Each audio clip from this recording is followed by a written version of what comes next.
Hi guys, in this video I'm going to show you how to customize your search page. So you have an advanced search page on your site. It's going to have your core fields at the top, your main fields that are the same across every MLS. So price, property type, city, county, zip code, all that kind of stuff. And then down here you have your advanced fields.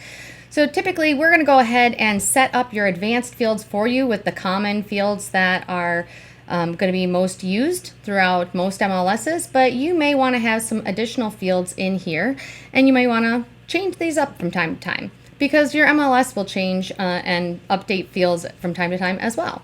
So I'm going to show you how to do that. So what you're going to do is you're going to log into your IDXBroker account, and you're going to come over here and you're going to go to Design, Website, and Page Templates, and you're going to see all of your IDXBroker pages here. Now, you may notice there are quite a few pages in here. The ones that are most customizable with the advanced fields are going to be the ones over here that are named Advanced Search, Email Update, Sign Up, and if you have an IDXBroker Save Searches Only, occasionally I make these for my clients because we want to have a search page that we can use where we can search fields that the public can't. You may want to mess with this one as well. So I'm going to do the advanced search page though. I'm going to follow that all the way to the right, and I'm going to click on fields right here. And that's going to bring me to this page. So each one of these property types has its own list of available fields, just like if you are entering a listing in the MLS and you're entering land, the fields are different from residential. So if you want to change any of these and you don't want any of these to show up, we can actually manage that under settings and MLS. I'll show you real quick. You can come here. You can see your MLS right here, and under property types, for instance, let's say I did not want to have commercial lease. I could uncheck this box and it would remove commercial lease from my site, or I could check it on. If I wanted to have, let's say, farm up here under residential and land above farm, and then have residential lease and residential income, commercial and commercial lease below that, I can rearrange the way that they are going to show up in the drop down. And then under each one, let's say I am going to go ahead and click this down arrow right here. Let's say under residential, I wanted to limit the different options. Maybe I don't want to choose other. I don't want that option to be on the site. I can change that by checking it or unchecking it. And I can also change the statuses. So if I don't want to show closed homes, I can take those off of the site by just unchecking that, or active under contract. I can remove that, or pending. So all of those are editable under each property type, and you can change those as you see fit. You can also see your core fields. This is how it displays on the site. But if you want to change the way that it is displayed on the site for any field, like we don't really use the IDX city name or IDX county name on the site, but if I wanted, I could type in city name here and county name here, and if I did decide to use those fields, they would show up as city name and county name instead of IDX city name or county name. And all I have to do is enter it here and then click out of it, and it makes the change. So same thing with advanced fields. You have quite a few advanced fields. Notice over here the property type, and this is just internal use, really field name, but then here is how it's displayed. So for instance, if I went to residential, and I wanted to change complex name to condo name, or maybe development name or something like that, I can change it right here and it will change it on the site. So that's how it will be named on the site. So that's how you're going to change the names of fields and which of these property types show up on the field by going to Design, Settings, and MLS. So let's go back to Advanced Field Management. Remember, I came here through Website and then Page Templates, and then I, all the way on the right-hand side, clicked on Fields. So I'm going to start with the residential property type, and I'm going to click on View Settings.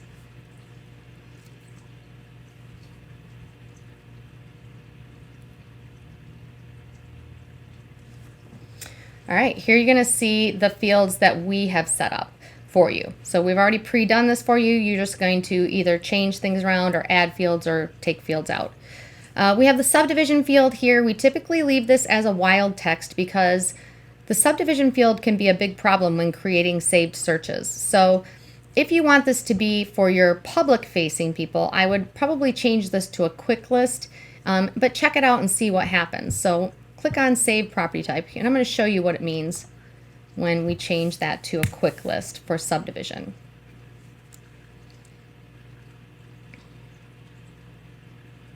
So this MLS is in Charlotte, North Carolina. There's quite a few subdivisions in this MLS. When I click on the drop down, it's going to automatically show me every single one of them, right? And I can sit here and scroll through them, or I could type what I thought would be the name of a subdivision. Most people are only going to use this if they already know the name of a subdivision. But let's type in river, because that's going to be a common one. All right. So see how we have lots of rivers in here? What I want you to notice is the duplicates. So for instance, all right, let's see. If you have duplicate subdivisions that have the same name, a lot of times this field is populated based on what the agent hand types into the field when they're entering a listing in the MLS. So that's where you're going to see some that have all capitals and some that don't. And this is where it becomes a problem, because if you, for instance, chose this Green River Highlands, and then let's say there was another Green River Highlands in here, but it wasn't the same one. Maybe somebody else put Green River, but that's the same place, but we don't know. Or maybe there's another Green River Highlands, but it's not in all caps. The problem with that is when you're creating the saved search, it's only going to pull the ones that you are entering right now in the search. So that saved search may not be accurate down the road, because what if down the road the listing that was entered for this one was sold, and then another person came in here and typed in Green River like that, and they didn't spell it correctly. So that's why we usually like to put in a wildcard, because it'll pull the best results. But if you feel that your MLS has this locked down and there aren't going to be a bunch of duplicates, it's actually a list that you choose from in your MLS, so there's no hand typing in the subdivision name, then a drop down would be better. So this actually looks to me more like it should be a drop down. So I'm going to go ahead and change it to a drop down, a quick list in other words. So it's a predictive, and I'm going to go ahead and save that. Now, other options. When you have a long list like elementary school, see how long this list is right here? I'm going to change that to a quick list. Same thing with middle and high school, because there's quite a few options in here. Same with subdivision. I'm not going to use the list format because there's so many in there, and somebody would have to check multiple ones and keep scrolling, and that's just easy to mess up. When with the predictive list, you can just type it in, and then they can check the ones that they want one at a time, and it'll add them in. So for the ones that have long lists, we want to use the quick list. For something that has a smaller list, and this is actually quite big, but we're going to leave this as the list. And I can actually make this bigger, so I can make this field a little bit bigger to show more options if I want. You don't necessarily have to show them all, but you could show more. Same thing with community features. I might want to show more of those. And I can also move these fields around. So community features I'd actually usually have under subdivision. There's other options as well for each of these fields. For instance, new construction, I can change this to a list, but it's probably going to say yes or no. And if it does, you have to give it a minute to populate now that I've changed it. If it does say yes or no, then I'm going to instead make it a yes or no field. Wild text works best with fields like the remarks field. So now that I have this kind of the way that I want it, I'm going to look over here and I'm going to see if there's any other fields that I might want to add to my search page. So I can, if I know all the fields, I could literally type in right here, like I want to do interior. There's interior features. I'm going to choose to add it to the bottom, and I'm going to click on this column. See how it's highlighted yellow? And I click the plus symbol and it adds it to the bottom, and then I'm going to change it to a list. And I'm going to make it a little bit bigger. Give it a minute to populate the information here. I can also just go down the list of everything. So complex name is probably one I want for condos. So I'm going to go ahead and click that, put it at the top. And I'm going to leave it as a quick list because it's going to be a large list. And then I'm going to go down, and you do not have to add property type, property subtype. Those are already in the core fields at the top of the page up here. So if you add them down here, you're just going to confuse people by having the same option twice. So skip those. Let's see, we don't usually add these things in here. So external, we might want to add architectural style. I'm going to add that at the bottom. Construction status, maybe, and type. We'll see what they are. I can add them in here and remove them in a minute. Maybe lot features. Water body name. People want to live around a certain lake. That's a good one. Or waterfront features. I want a waterfront house. Okay, so those and special listing conditions. Those are good ones too. All right, and your MLS, you know your MLS, so you know which fields are going to be good. You're going to want to look at this to make sure that you have add fields that are important without giving people too many options so that they get less listings. So you can always look at realtor.com and see what they're offering people to be able to search by. They're pretty consistent across the board. They don't always add in a lot of extra things like exterior features or interior features, but sometimes those are important. So here's all the other ones I added. I'm going to change them all to a list so I can see what is in each one and if I want to keep it. All right, so when you see no possible values right there, that's okay. Usually what I do is I just save it and then I'll switch property type real quick. Let it load entirely. And then I'm going to go back to the property type I was just working on. That's just a little trick for you.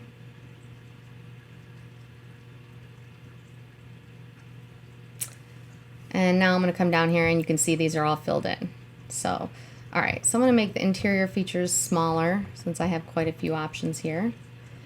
And architectural style would only be important in cases that people, let's say there's a lot of people want a ranch home or they want a specific type of home that is very common. These have a lot that are combined, so it's kind of hard to use these because they have a lot of combined ones, and it's a really long list. So I probably wouldn't use this architectural style. The only way I would use this is if I did wild text. And that way people can type in cabin and it'll pull up anything that's a cabin. So, but I'm not going to use that one. Construction status, I might actually put that in here and drag it up by new construction. And construction type, I'd probably remove that as well.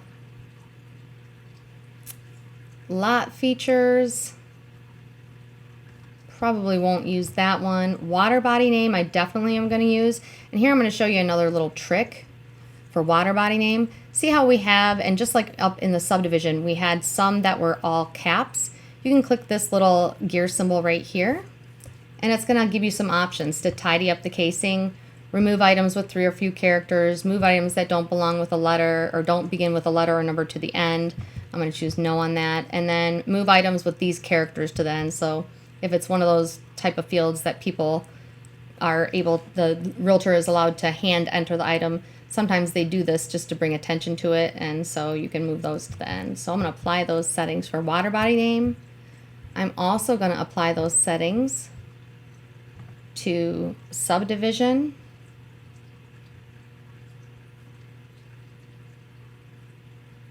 And to complex name.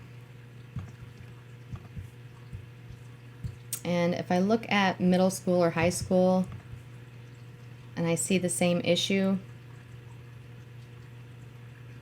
sometimes I will just tidy up the casing for these as well, just to be sure. So it makes your search form look nice.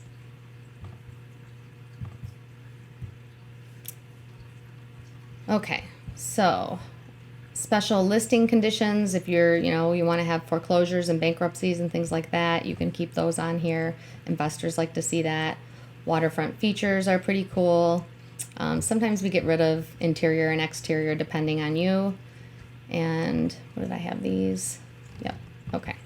So that's it. So now that I've done this and I've went ahead and moved everything, if you want to move anything around, like maybe I want to have remarks at the very bottom, and maybe I want to have interior and exterior by together, and I can have water body name over here by waterfront features.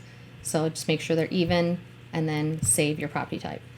Then you can also go on to each of the other additional property types, and you're going to do the same thing to all of these. So make sure that you go through all of the options on the right hand side, because they're going to be different for each property type. And then when you're done, go back to page templates and do the same thing for the email update sign up and IDXBroker saved searches. But keep in mind when you're doing IDXBroker saved searches that you're going to want to have all the fields that you might want to make a saved search for.